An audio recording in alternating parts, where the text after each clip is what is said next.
que toda la vida la gente ha estado jugando al Tetris. Ahora vosotros tenéis un Tetris en 3D y claro, yo me Totalmente. imagino al técnico llegando a trabajar y dice, me voy a echar una partidita al Tetris, luego me voy a tomar un café y encantado porque al final es poner cajas que es hasta entretenido a veces, ¿no? ¿Quién es Susana? Bueno, soy Susana Millán, soy BIM Manager de Grupsa actualmente y soy de formación arquitecta de la Escuela Politécnica de Madrid. Terminé la carrera en 2007 aproximadamente. Después de la carrera cursé varios posgrados, uno en especialización en estructuras, otro en especialización en nuevas tecnologías aplicadas a la construcción. Y luego ya más tarde, ya habiendo trabajado para constructoras, estudios de arquitectura, ingenierías y alguna otra empresa y habiendo dado clases sobre todo en normativa edificatoria en la que me especialicé también, pues empecé a desarrollar mi tesis en automatización aplicada a la construcción. Por aquel entonces me interesaba mucho ahondar sobre qué implicaciones constructivas tenía automatizar elementos dentro de la construcción de edificios, ¿no? Desde los espacios necesarios, canalizaciones, temas de alimentación, todo este tipo de cosas, ¿no? Seguí desarrollando esa tesis y al final la desarrollé un poco a caballo también entre la Universidad Politécnica y la UCLAN de Lancashire en Reino Unido, donde viví algunos años y ya a la vuelta terminé la tesis y seguí trabajando sobre todo en intervención de edificios existentes. Por aquel entonces mis intereses cambiaron, me seguía interesando mucho la automatización, pero la automatización ya aplicada más a la redacción del proyecto, es decir, automatizar procesos de redacción de proyecto. Vale. Es un poco cómo entré en contacto ya con toda la metodología BIM, claro, la metodología BIM. Y este tipo de filosofía, digamos, a la hora de redactar proyectos. Todo esto en mi background hicieron que en 2017 empezara a trabajar para Grupsa, y ahora si quieres hablamos un poquito de ello. Sí. Y más o menos a la vez empecé ya mi primer Master BIM en IDESIE, implantamos BIM en Grupsa y actualmente estoy en medio de otro Master BIM que estoy haciendo en Espacio BIM y no creo que se acabe. Esto de la formación BIM no se acaba jamás. No se acaba nunca, descubriendo, ¿no? Nunca, ¿no? Siempre ves que hay nuevos puntos de vista, nuevas aplicaciones y no paras jamás, pero bueno. Sarna con gusto, como dicen, no pica. Bueno, pero es súper interesante, ¿no? Una arquitecta que esté tan interesada en el mundo de la automatización y al final es el mundo tecnológico también, ¿no? Cómo aplicar la tecnología para ahorrar procesos. Me parece muy interesante, ¿no? Entonces, claro, cuando lo que me estás comentando tú, cuando pasarías a la intervención en edificios existentes, eso sería un cambio, ¿no? Dirías, madre mía, ¿no? Sí, es un reto. Es un reto porque una cosa es desde el principio de proyecto, ¿no? Cuando todo está en papel, contemplar todos estos requisitos constructivos, ¿no? Que tienes que tener en cuenta es relativamente fácil, pero interviniendo en un edificio en el que ya todo existe, ya tienes una estructura base, es muy difícil integrar temas de automatización de elementos y flexibilidad, pero a la vez es un reto, es muy interesante, ¿no? Claro. No, me imagino, madre mía. Vale, entonces, vamos a seguir. Coméntame un poco sobre Grupsa y luego entramos en el mundo de la automatización. Esto para los oyentes, que sepáis que hoy vamos a hablar mucho sobre el mundo BIM, la automatización, en fin, que va a ser un podcast súper interesante aplicando tecnología actual, pero antes que todo vamos a hablar de Grupsa. Cuéntame un poco la historia de Grupsa, pues de lo que sepas tú, de dónde viene, a qué os dedicáis. Bueno, Grupsa tiene más de 50 años de historia y aunque inicialmente se dedicaba a fabricar puertas manuales metálicas, todo esto ha ido evolucionando mucho y actualmente sobre todo hacemos y nos centramos en la construcción y fabricación de puertas automáticas y sistemas de puertas, como solemos llamar aquí, que son de una tipología muy, muy, muy variada, ¿no? Desde las puertas de hospital, puertas de UCI, con unas exigencias muy concretas desde el punto de vista de la hermeticidad, permeabilidad de radiación, etcétera, a puertas automáticas de acceso a edificios, puertas giratorias, transfers de pacientes, Ujú. y un larguísimo etcétera de productos especiales, ¿no? Hay muchos productos que casi desarrollamos ex profeso para los proyectos que nos vienen Ujú. para resolver necesidades muy concretas, ¿no? En esos proyectos. Bueno, puertas automáticas, esto no hace falta que lo diga. Pero bueno, puertas automáticas son esas puertas que vas andando y se te abre sola. Que la gente dice, ostras, esto se abre solo. Pues detrás hay un sistema y hay toda una tecnología detrás que es la que hace todo eso posible. Parece una tontería, parece un absurdo, ¿no? Y sobre todo yo, conociéndoos a vosotros, conociendo el trabajo, las puertas, cómo funcionan, es un mundo, ¿eh? Hay un mundo detrás de todo esto y un trabajo detrás y sobre todo una experiencia. O sea, que puertas automáticas son las que tú vas caminando, se abren, en fin, las giratorias, para que todo el mundo lo sepa un poco, ¿no? No son puertas como la que puedes tener en tu casa en el cuarto de baño, vaya. Son puertas un poco más sofisticadas. Vale, pues los productos me has dicho que trabajáis con puertas, ¿no? Que estas puertas se emplean en hospitales, ¿no? En centros sanitarios, no únicamente, ¿no? En edificios singulares, ¿no? ¿Qué ha ocurrido durante este año, por desgracia, que hemos tenido la pandemia? Que estamos... Sí, te Ujú. decía que Dime, había dime. dos ramas porque están como todo este sector un poco de sistemas de puertas de acceso, que serían las de acceso a Ujú, edificios y acceso entre zonas de edificios de una tipología genérica, vamos a decir, y luego todo lo que tiene que ver con hospitales, que es casi un campo dedicado, ¿no? Porque las ujú, exigencias que tienen las puertas de hospital pues son muy distintas. Y hoy día, por ejemplo, con el tema COVID, ujú, el tema de las puertas de hospital, pues es un tema muy importante, ¿no? Tenemos, además, ujú, internacionalmente, tenemos presencia internacional, pero mientras que hay proyectos que internacionalmente se han quedado, digamos, en stand-by, están en desarrollo, pero se han quedado muy parados, nacionalmente ujú, tenemos ahora mismo un repunte de proyectos de hospitales que se están poniendo las pilas para poder actualizar todos sus sistemas y hacer nuevas zonas específicas y nuevas salas específicas en los hospitales para el tema COVID. Y son exigencias muy claro. altas que hay que resolver ahora, ¿no? Es un tema bastante interesante y es lo que estamos haciendo sobre todo Ujú. últimamente. Sí, a mí me está pasando que además hoy mismo estaba trabajando en un proyecto en Uh -huh. Australia y es para un hospital también. O sea, que están ahora en Claro. este momento que están pues un poco también habilitando los hospitales ya para el futuro, ya que ahora parece, igual esta pandemia no vuelve a repetirse en 100 años, pero parece que ya nos estamos preparando para la siguiente pandemia, ¿no? O sea, cómo el mundo evoluciona también, ¿no? Y vamos evolucionando, Sí, a ¿no? ver, al final lo que esto ha exigido es elevar las prestaciones de las zonas hospitalarias. Elevarlas obviamente nunca va a ser un problema, es decir, aunque dentro de, ojalá que sean pocos meses, volvamos a una situación mucho más controlada, el tener zonas más seguras de hospital nunca va a ir en detrimento de absolutamente nada, ¿no?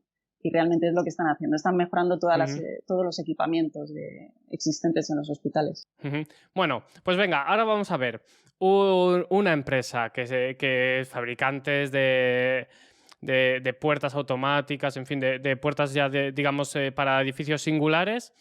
¿Cómo se enlaza eso con la tecnología BIM? Primero dame tu definición como experta en automatización, creo que me has dicho 1, 2, 3, 4 másters, tres finalizados ya y el En cuarto camino, que está sí. en camino.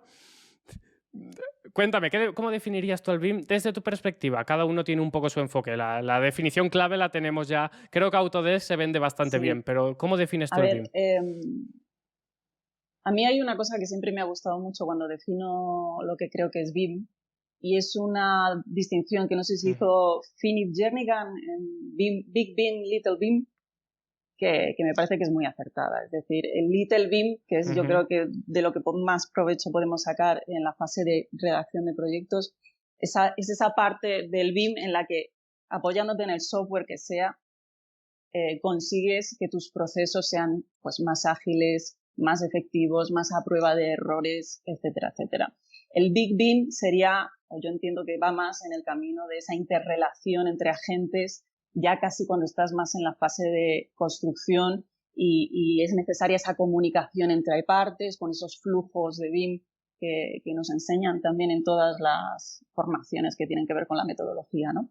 Pero al final, BIM lo que va a buscar siempre, y es yo creo que el sentido de la metodología, es buscar eliminar errores e incertidumbres a la hora de construir y, por tanto, ahorrar costes en ese tipo de aspectos. Ujú. Eso implica que en la fase de proyecto vas a tener que redactar más y mejor, porque hay que terminar de definir todo Claro. mucho más. Es decir, desde el punto de vista nuestro de redacción de proyectos es casi una exigencia más. No vas a trabajar menos con BIM, casi todo lo contrario, ¿no? Entonces ese Ujú. Little BIM... Ya, yo soy también un defensor de esto, ¿eh? Muchos dicen que con el BIM es más rápido y tal, pero yo siempre lo he dicho, algunos me criticaban por eso, pero tú lo sabes perfectamente también que el BIM ayuda a muchas cosas, pero no te ahorra tampoco los recursos, el trabajo hay que hacerlo, ¿no? No, a ver, es una exigencia porque sabes que realmente el beneficio a la hora de construir es tan grande que es normal que sea una exigencia en fase de proyecto. Y eso se asume y hay que redactar en BIM. Claro. Pero ya que lo tenemos que usar, es decir, ya que tenemos que abrazar la metodología y implementarla, vamos a intentar extraer todo lo que podamos de ella. Es decir, si nos facilita tareas, pues vamos a intentar exprimirla al máximo e intentar ahorrar tiempos, ¿no? Entonces, ese es el Little BIM, ese uso interno empresarial del BIM, el que yo creo que nos beneficia más en ahorro de tiempos a nosotros, ¿no? Ujú, ujú. Y ahora cuéntame un poco, venga, vamos a hablar lo que te estaba diciendo. Me has introducido Uh-huh. el BIM y ahora, ¿cómo aterrizamos el BIM en una empresa, digamos, pues como Pues Grupsa, sí, ¿no? además es que estamos hablando de BIM aplicado a la industria. Que yo creo que BIM, A podemos la decir que industria, BIM sí, no sí. se ha pensado para la fabricación de productos per se. Es decir, en la industria, en el proceso industrial, hay otras metodologías como Lean y este tipo de metodologías más del proceso que conocemos de Toyota, la fabricación de vehículos, etcétera, etcétera. Pero BIM como tal no piensa en ese proceso industrial de producción de fabricación de Ujú. productos, ¿no? Yo cuando entré en Grupsa y propuse implantar BIM era porque estábamos generando mucha documentación técnica en la oficina técnica desde el punto de vista de memorias, etcétera, que era pues muy rudimentaria, con herramientas de dibujo que no te permitían más allá de preparar una memoria, digamos que era pues es un documento gráfico sin Claro. más, ¿no? Y vi que si implementábamos BIM podíamos utilizar modelos de productos concretos, esos modelos iban a formar parte de una base de datos y esas bases de datos nos iban a permitir varias cosas. Por un lado, controlar qué productos había en cada proyecto, qué cambios sufrían esos Ujú. productos, qué equipamientos incluían esos productos y gestionarlos, porque no es lo mismo tener un proyecto de 5 puertas que proyectos de 900, que los hay, ¿no? O más. Claro. Y para mí era muy Una claro. cosa, una cosa antes de seguir. ¿Cómo hablas por primera vez con tu jefe o con quien sea? Bueno, la empresa ya sabíais, ya algo de BIM ya teníais, yo lo sé de primera mano, pero ¿cómo hablas con el jefe, con quien sea? Vamos, ¿cómo le vendes la idea del BIM? ¿Y cuál es su respuesta al principio? Pues para mí fue muy sorprendente, porque yo pensé que cuando lo propusiera, bueno, ellos realmente cuando yo entré en la empresa ya conocían, siempre he dicho, mi tara, ¿vale? Mi tara de estar siempre metida en temas de formación y temas de pues, nuevas Ujú. tecnologías aplicadas y yo lo dejé muy claro cuando entré aquí que quería que eso fuera así siempre, es decir, que era con lo que yo realmente Ya, disfrutaba y me dijeron que no habría ningún problema y así está siendo, ¿no? Cuando yo les qué bien. propuse implantar BIM, yo pensé que habría cierta reticencia. Sinceramente pensé que iba a ser así. Y me sorprendió que me dijeran directamente, no sé si, estúdialo, míralo, analiza cómo lo podemos hacer y que sepas que ya hubo una iniciativa, o sea, había una iniciativa interna por parte del departamento comercial para desarrollar familias BIM de los productos. Claro, desde el departamento comercial ya se estaba detectando esa necesidad de los clientes que estaban solicitando a las familias para poder Claro, insertarlas en los proyectos. Entonces, de repente, claro. primero, no hubo ningún problema. No es habitual, ¿eh? Porque cuando uno quiere implantar una metodología nueva, lo normal es que haya muchos Es muy problemas. Sí, difícil, sí, sí, sí. yo lo sé. Es también un poco la cultura de la empresa, Mm. ¿no? Igual en ciertas empresas es más difícil que gente con nuevas ideas intente cambiar algo existente, ¿no? Por la cultura igual de... Pero sobre todo para gente como nosotros, ¿no? Que somos gente que nos gusta la innovación, nos gusta el movimiento, ¿no? Mm. Entonces hay empresas que captan, ¿no? Sí. Captan a esas personas que son innovadoras, ¿no? Sigue, Sí, pues perdón. en este caso la directora de producción lo vio claro, así que yo lo agradecí muchísimo. Entonces no partía de cero, Vale. cogí esas familias que ya se habían empezado a desarrollar, las pusimos en crisis, empezamos a hacer prototipos, en paralelo desarrollábamos el BEP, que iba a ser ese documento que definía nuestras reglas del juego internas para la empresa, y les dimos una vuelta para hacer una versión 2.0 de esas familias que sirviera para las dos cosas, es decir, para satisfacer las necesidades de los clientes que pedían esas familias para proyecto, y que por otro lado a nosotros nos permitiera automatizar todo lo que te comentaba antes, ¿no? El controlar los productos en los proyectos, generar documentación y un largo etcétera, desde control de colisiones y muchas cosas que hemos podido mejorar gracias a ellas.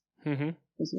No, me estabas... Además, una parte que tiene muy interesante todo esto es que parece que sean dos mundos muy distintos, la de fabricación de productos y construcción, pero hay un nexo que es inevitable, y es que son elementos técnicamente muy complejos que hay que al final insertar en esa realidad constructiva. Y hay muchas veces que una de dos, o la realidad constructiva se tiene que adaptar a ese producto técnicamente complejo, o ese producto técnicamente complejo tiene que ser lo suficientemente flexible para poder adaptarse a la construcción. Claro. Y es ese punto un poco de nexo el que realmente hace que todo esto funcione muy bien. Vale, entonces, tenéis... bueno, el primer paso son las familias. Lo que pasa es que esto es solo el principio, me imagino. Las familias que estaban ahí, que las utilizáis para la parte comercial, que es lo que hace el 99% o el 100% de los que las hacen. Digo el 99 porque hay un 1% de familias que no valen para nada, vaya. O sea, que te las descargas de cualquier sitio y dices, madre mía.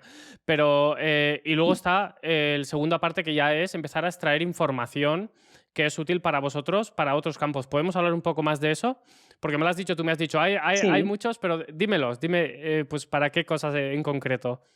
¿Algún ejemplo en concreto? O sea, pues mira, por un lado intentamos que las familias primigenias sean lo más sencillas posible dentro de lo complejo que son, porque yo entiendo que son productos muy complejos, pero luego digamos que voy a usar vocablos, digamos, que se entiendan, las supervitaminamos, por decirlo de alguna manera, ¿no? Es decir, hubo un tal Pedro Escudero que me dio una idea de analizar el tema de grupos.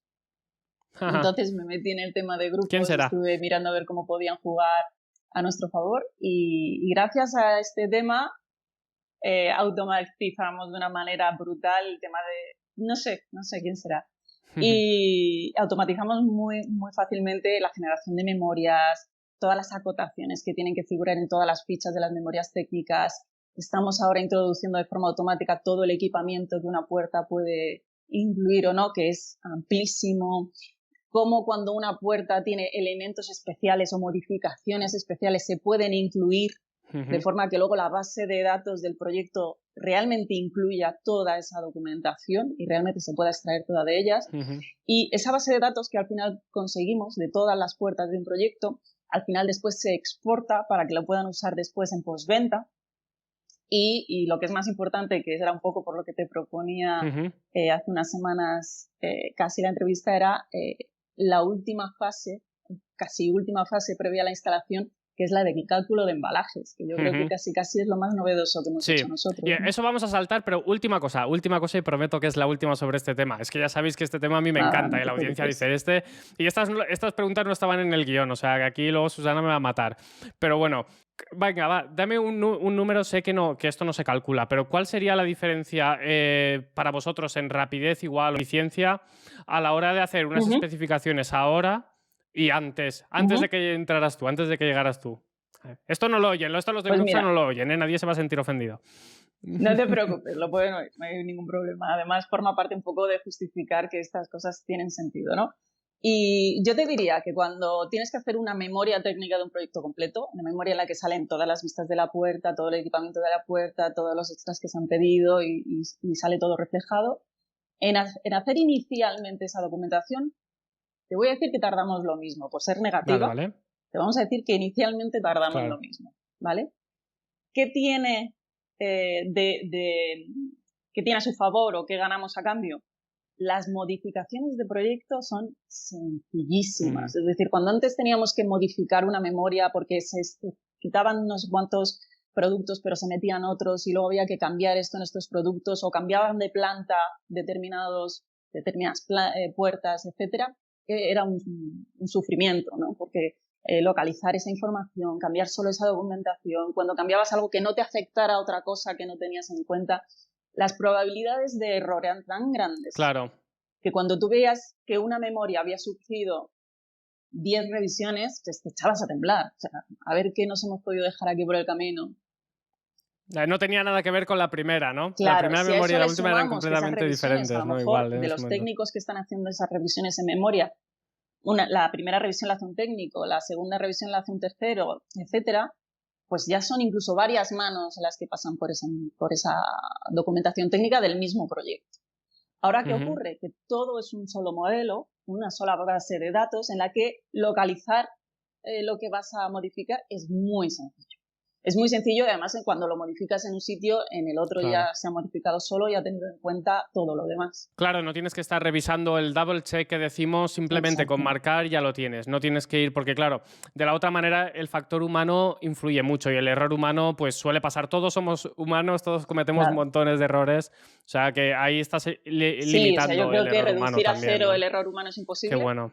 Pero sí que puedes limitarlo a algo aceptable, ¿no? Y lo estamos consiguiendo. Ahora realmente cuando hay que hacer una modificación no pasa nada si tú no has empezado la memoria porque enseguida vas a encontrar dónde lo que tienes que cambiar y cómo y además no te vas a dejar nada por el camino. Es bastante más sencillo.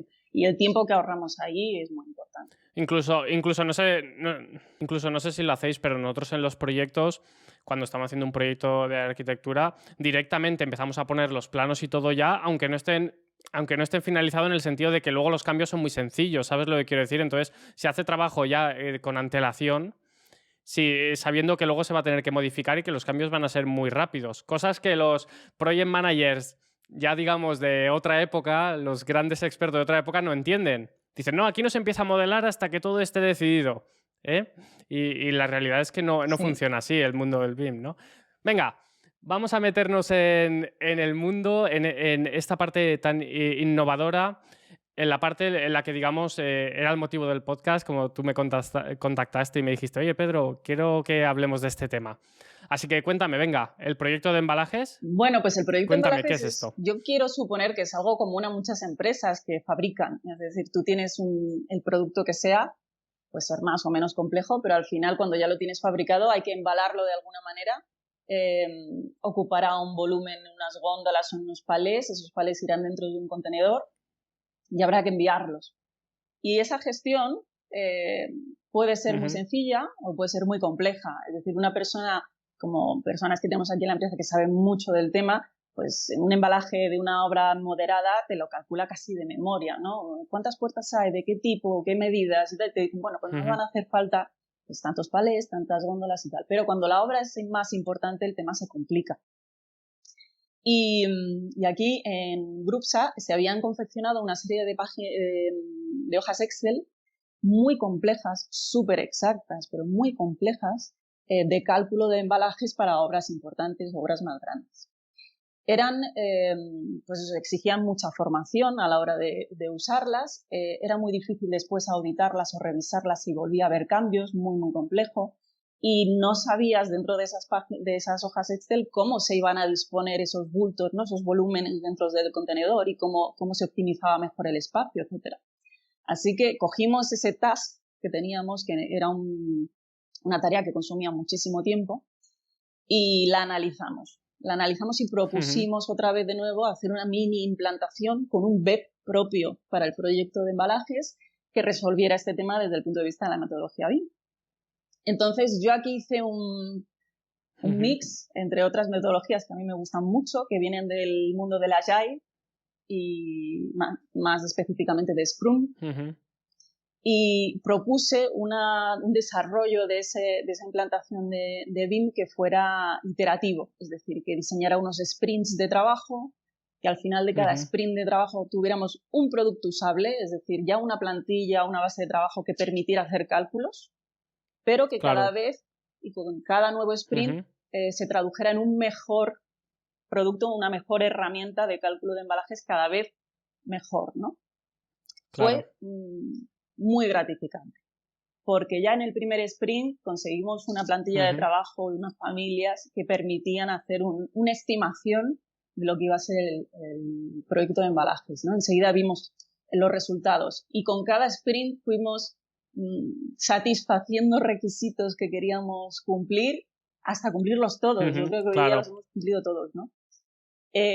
Las premisas que teníamos un poco de inicio eran, primero, que teníamos que usar el software que ya existía. Es decir, si ya se había hecho una inversión y un esfuerzo en un software, pues nos íbamos a apoyar en el mismo para solucionar el tema del proyecto de embalajes.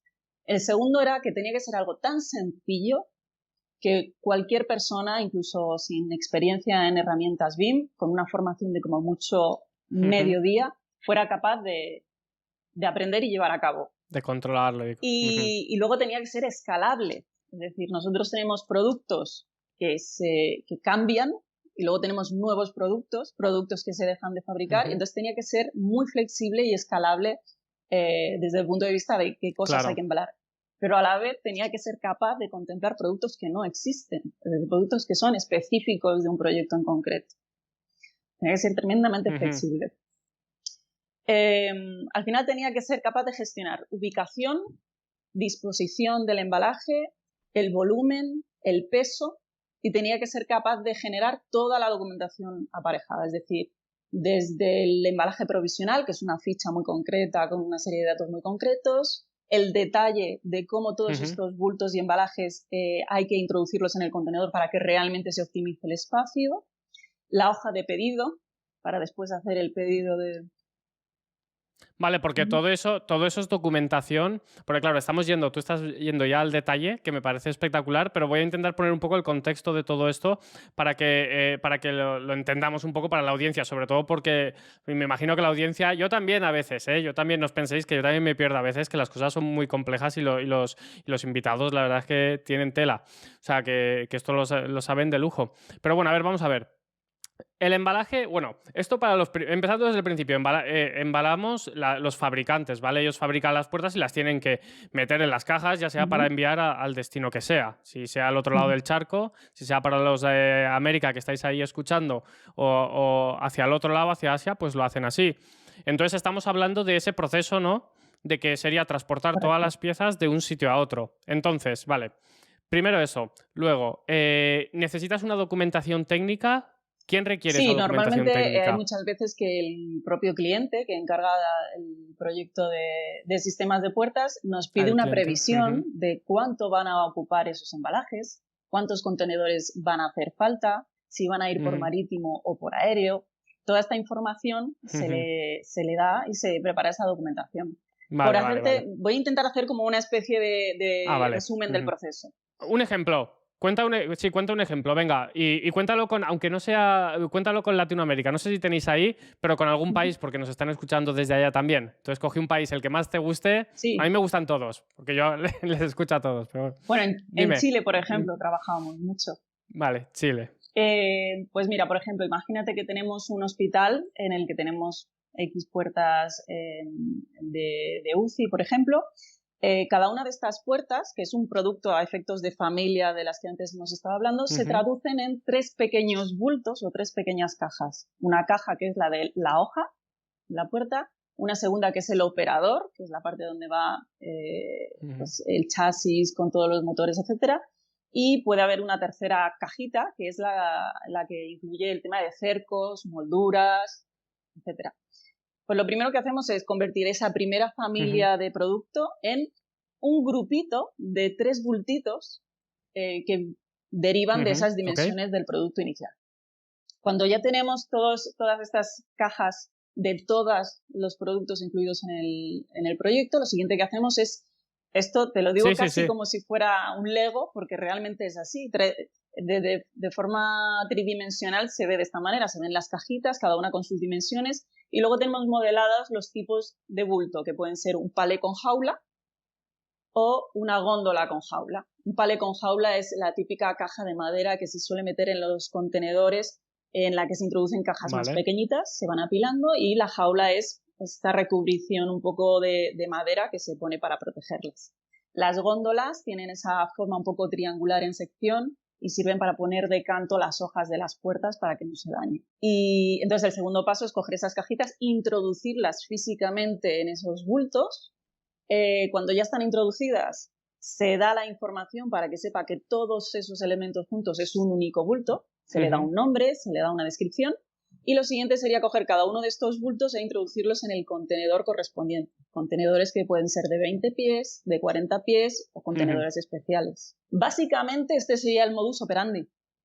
Lo único que después, con las plantillas bien pensadas, los parámetros bien diseñados y bien relacionados, pues al final consigues pues todo lo que hemos dicho antes. Es decir, es bastante inmediato e intuitivo, pero lo que obtienes es muy interesante. Pero vosotros entonces, hay una parte que me tengo duda. En la parte de poner todas los bultos, digamos, en lo que sería el contenedor, ¿eso lo hacéis físicamente, digamos, en los modelos o no lo calculáis? O sea, quiero decir, ¿cómo lo hacéis eso? Sí, nosotros tenemos modelado el contenedor, los distintos contenedores, y físicamente cogemos en el 3D el bulto ya con todos los paquetes que llevan en el interior y lo introducimos dentro del contenedor.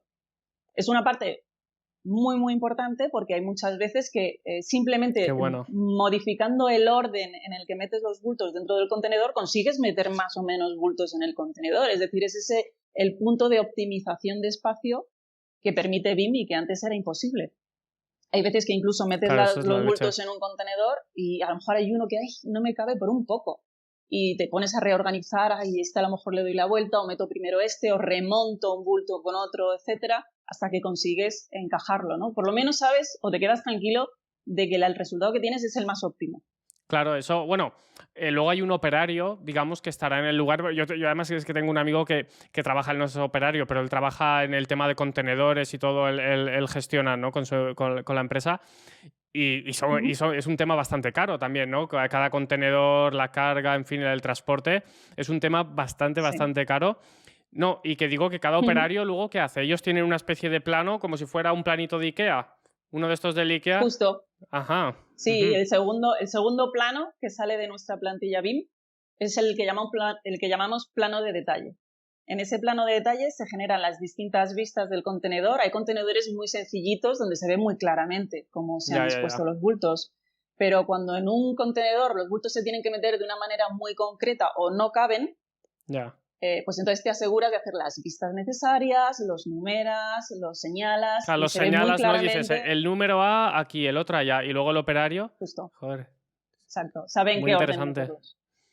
Esto es muy interesante. Esto no sé si lo harán otros también, os lo copiarán. Bueno, esto realmente. No lo sé. Esto realmente no es únicamente BIM, ¿eh?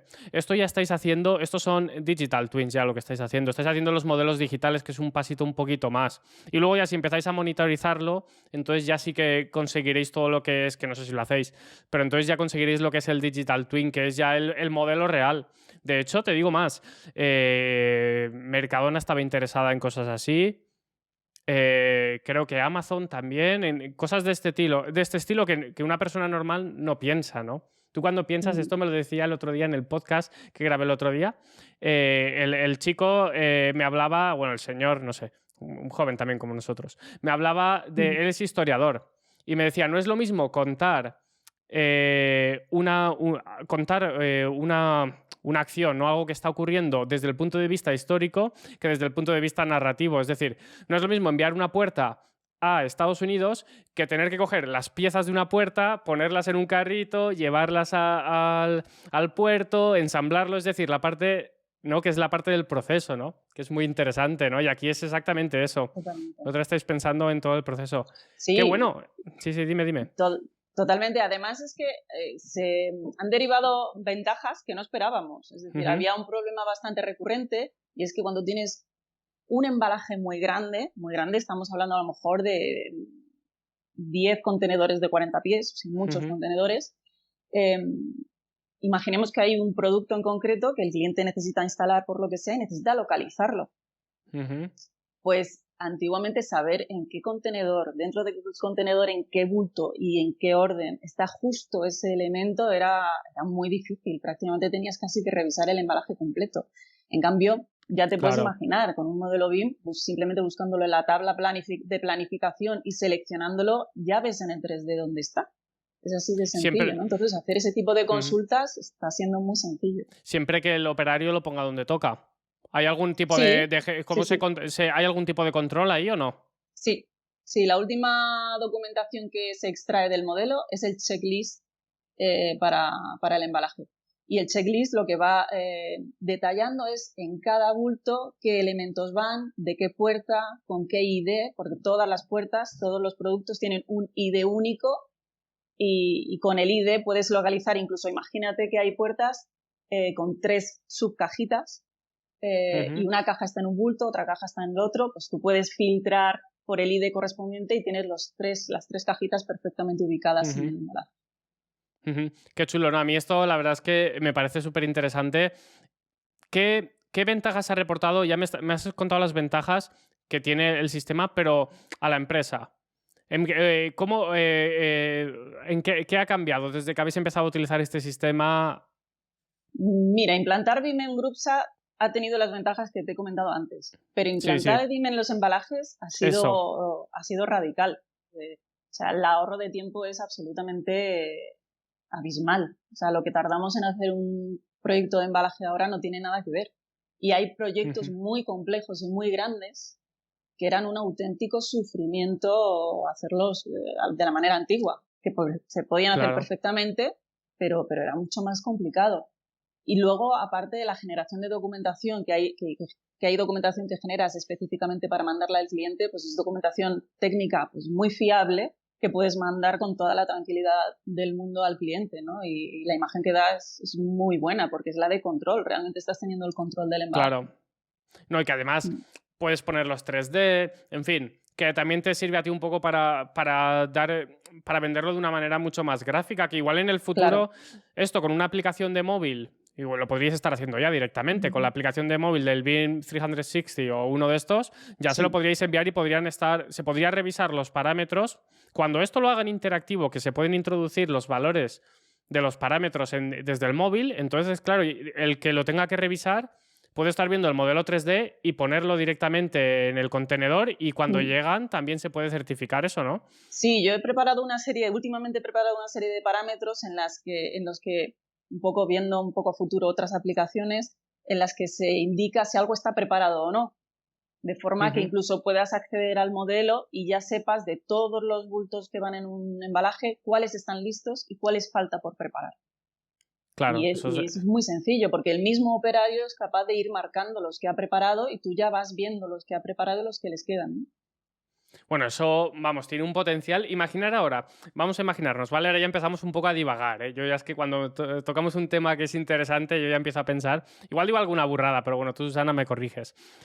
Amazon, ahora mismo, a nivel logístico, ¿vale? A nivel logístico son punteros en el mundo, porque tienen una característica y es que ellos te dicen que en 2 días va a estar tu nuevo iPhone o va a estar tu nuevo ordenador en casa y en 2 días está, y si no está en un día. Da igual en qué parte del mundo estés. Ellos te están poniendo, en Amazon te están diciendo dónde está en cada momento, ¿vale? Que eso ya lo hacen todos, han tenido todos que imitar a Amazon porque si no estaban fuera de mercado. Sí. En vuestro caso, a un cliente se le podría dar estos modelos que los vieran en el contenedor, que vieran el progreso, cómo está progresando todo lo que es la preparación del paquete. O sea, se podría ver incluso de manera online cómo está progresando la evolución del paquete, cómo se están poniendo los bultos, cómo se está enviando, ¿no? Vamos, eso... Bueno, Sí, no tiene mucho incluso. sentido, no tiene mucho sentido a nivel, digamos, no creo que ahorre mucho, pero a nivel visual, para un cliente que entre en la web, que haga el login y que vea cómo están poniendo los paquetes, ¿no? 50%, joder, eso tiene que ser espectacular, ¿eh? Al menos para Sí, que sí, sí. vosotros os llene de orgullo, ¿no? Decir, mira, tal. Sí, y además es que una cosa que para mí tiene mucho potencial y que me gustaría que en el futuro se tradujera también en algo real poco a poco, es que en el fondo estamos, y entro ya en una fase, digamos, que hoy no hemos ni tocado, otro día si quieres la tocamos, y es que tenemos una fase Hecho. previa que es la de proyecto. En la fase de proyecto tenemos nuestras familias de proyecto, por decirlo de alguna forma. Esas familias es relativamente sencillo automatizar que se conviertan en sus embalajes, en esa segunda fase de Claro. embalaje y tal. Pero es que entre medias hay un salto entre el modelo Revit, en este caso, porque ese es el software que tenemos, podría ser otro, y un modelo que es el modelo de Solid. que no hemos hablado Claro, de el él, que es software. el modelo Sí, que realmente se utiliza para fabricar. Es decir, claro, es el de fabricación. Ujú. nosotros no tenemos que olvidar que en BIM, y eso es algo que yo me canso de decir y no sé tú qué opinarás al respecto, hay que modelar lo indispensable. Es decir, si Sí, puedes introducir en la mayor cantidad de información no gráfica, porque la no gráfica no siempre hace falta, pues vamos a por ello, ¿no? Entonces las familias tienen que ser óptimas en ese sentido. Esas familias realmente ya tienen toda la información que necesitan para fabricarse, es decir, los parámetros de definición del producto están todos ahí. Pero cuando ya se han definido, el siguiente modelo claro. que se usa es el de SolidWorks, que es el que contiene todas las piezas que después se van a Claro, todas las fabricar piezas para esa puerta. pequeñitas, todo. Claro, claro. Exacto. Y Pero ese salto es eso ya muy está interesante. empezando, Yo, por ¿eh? ejemplo, Dime. nada. Es, o sea, SolidWorks, aunque no lo es conscientemente, es una herramienta desde mi punto de vista del software muy BIM, porque tiene muchas cosas en común y creo que sí que es posible un poco ir coordinando esos modelos para que se hablen, entre comillas, entre ellos y vayan un poco haciendo ese ciclo que tenemos de proyecto, fabricación, embalaje, y entra dentro de lo que tú acabas de decir, de hacer ese rastreo dentro de ese ciclo hasta que el producto sale y se Claro. instala, ¿no?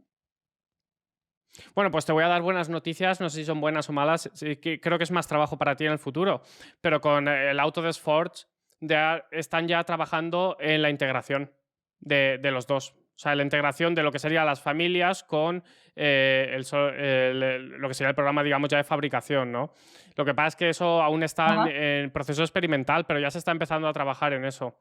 Lo que pasa es que eso aún le queda mucha Me alegro un investigación, pero montón. claro, imagínate que tengas la familia de Revit hasta los niveles, digamos, de definición de proyecto y luego tengas un último nivel que sea la fabricación o 2 o 3 niveles, no sé cuántos en Uh-huh. fabricación tendréis, pero varios, y todo eso Uh-huh. que sea un elemento que tienes en la nube y que en función de si lo vas a emplear para fabricación o lo va a emplear el arquitecto para su proyecto, se descarga la familia o el otro o el elemento de SolidWorks, ¿no? Uh-huh. Entonces Uh-huh. sería, y eso se está trabajando ya. Eso te vas a Uh-huh. tener que, te estoy mandando No, más me trabajo, alegro. pero bueno, No, yo eso encantada. es Autodesk Fusion, pero bueno, eso ya, bueno, yo creo que igual tú sí que te atreves a meterte. Yo ya estoy en otros mundos ya. Yo estoy metido ahora ya en el mundo más así de la comunicación y estas cosas que me gusta mucho.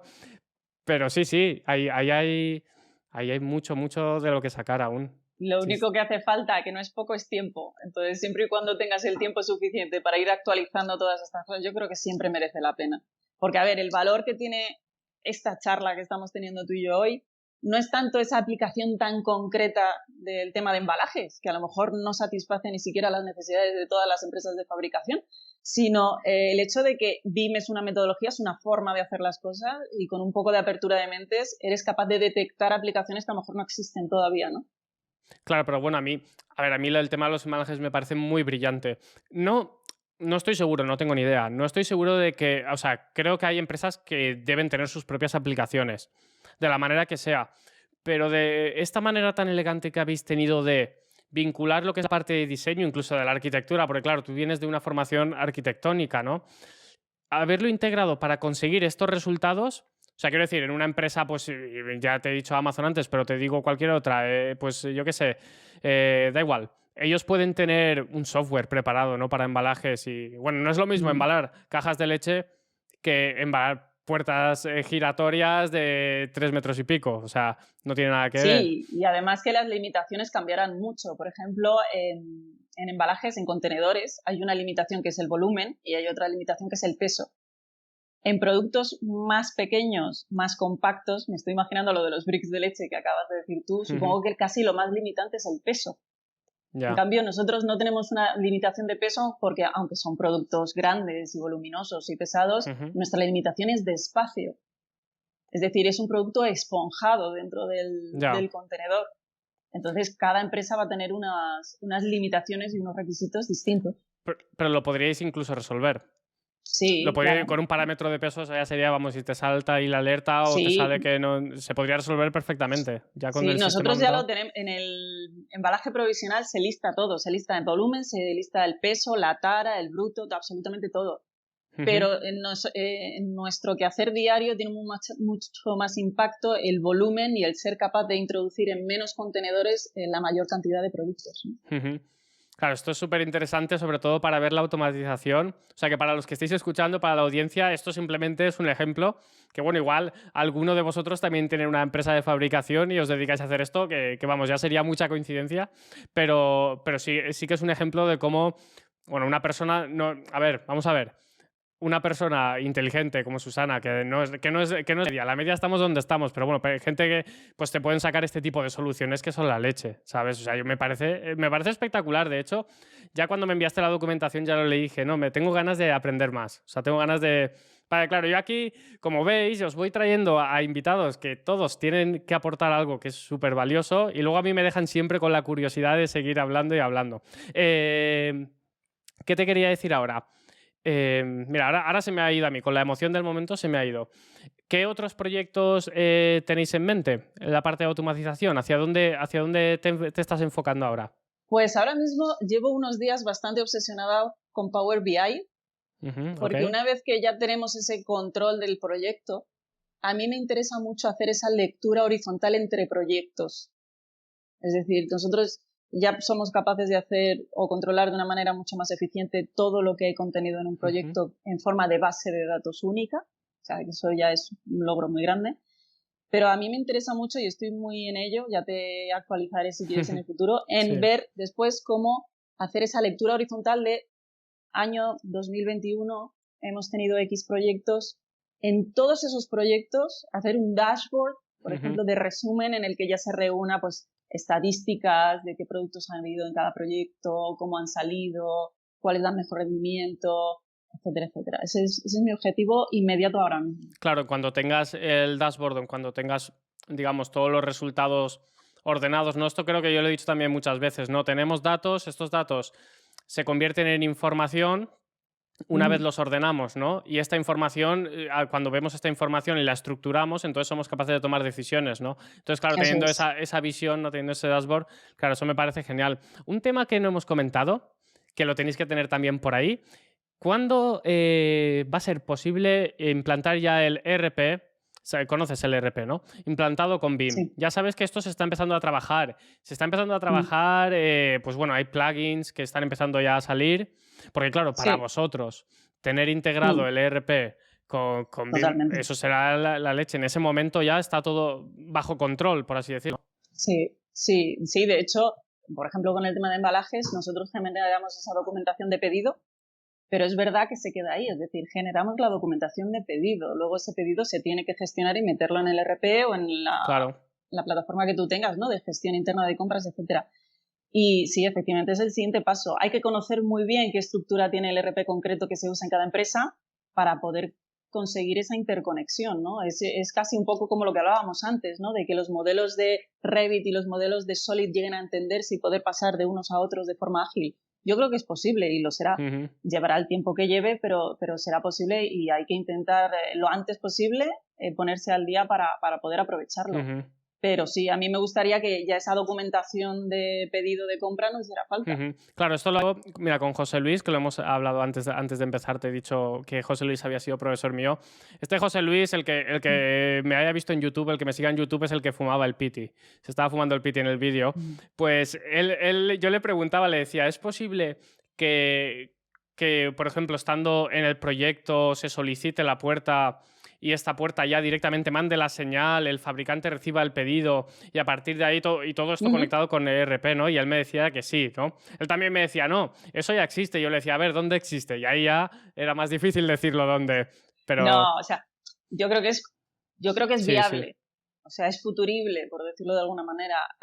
Tienen que cambiar los procesos mucho.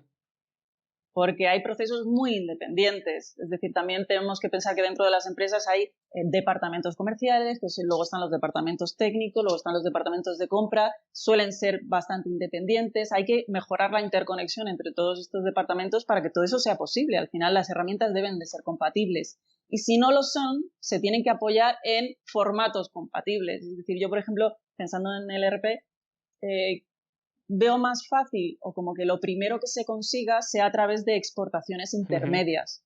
Es decir, nosotros desde un modelo BIM podemos exportar a hojas Excel y esas hojas darle un formato determinado, un ordenamiento determinado para que luego eso se pueda importar desde herramientas de ERP, etcétera. Entonces, supongo que el primer paso se dará en ese sentido, es decir, yo tengo formatos intermedios de intercambio de datos, realmente en BIM ya estamos más acostumbrados a hablar de eso, ¿no? De modelos de intercambio.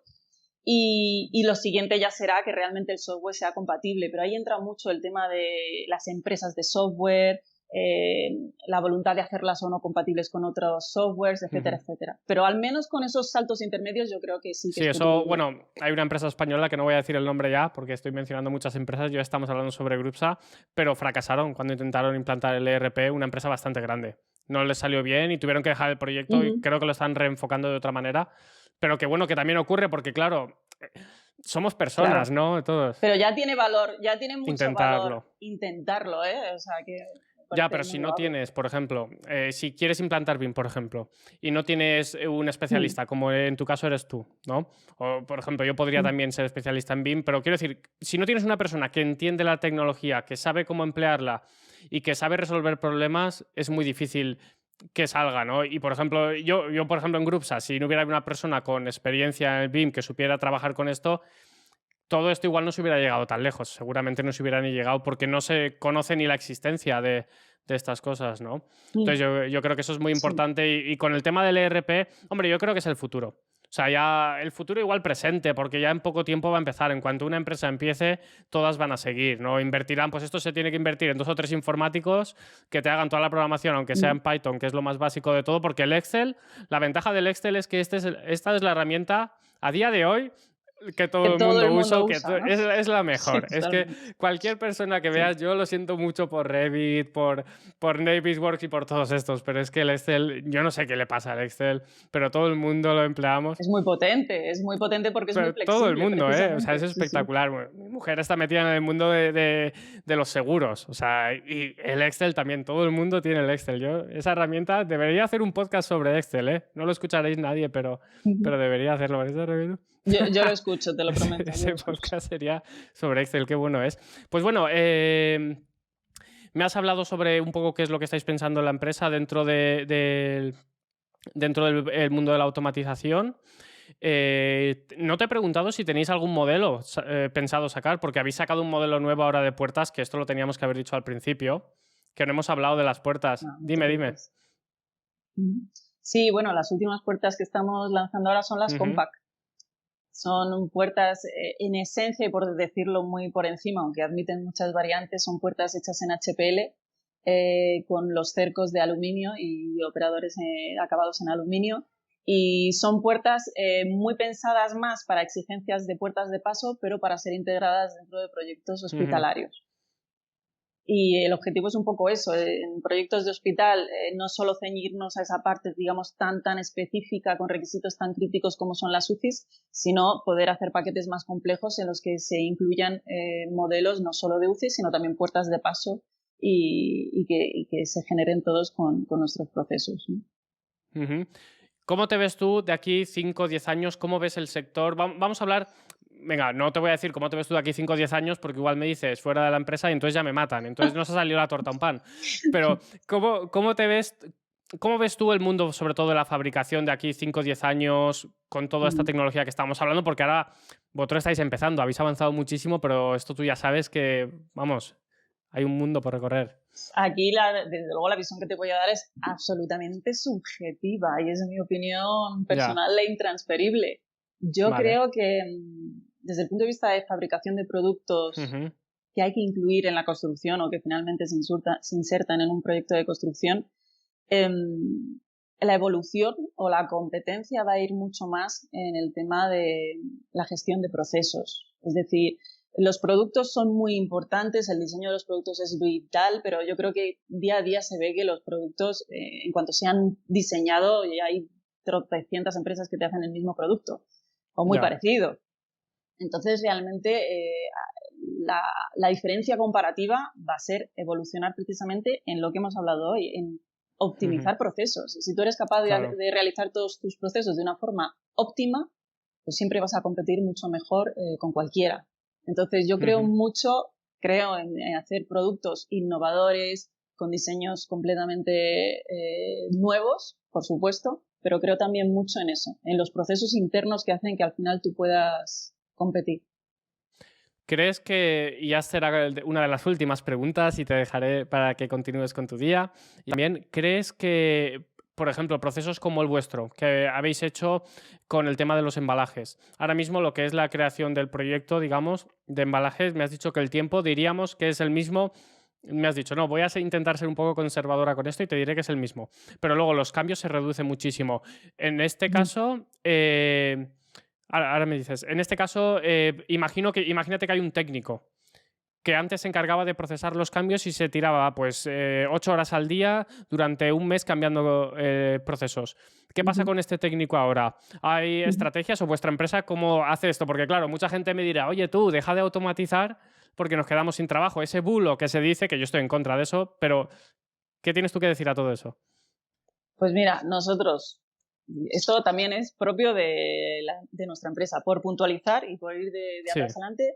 En la documentación de memoria técnica de proyecto tardamos lo mismo en la memoria inicial y podemos tardar una cuarta parte en hacer cambios de lo que tardábamos antes. Más la reducción de todos los errores que aunque existen todavía, pues se han minimizado y están en niveles muy, muy inferiores.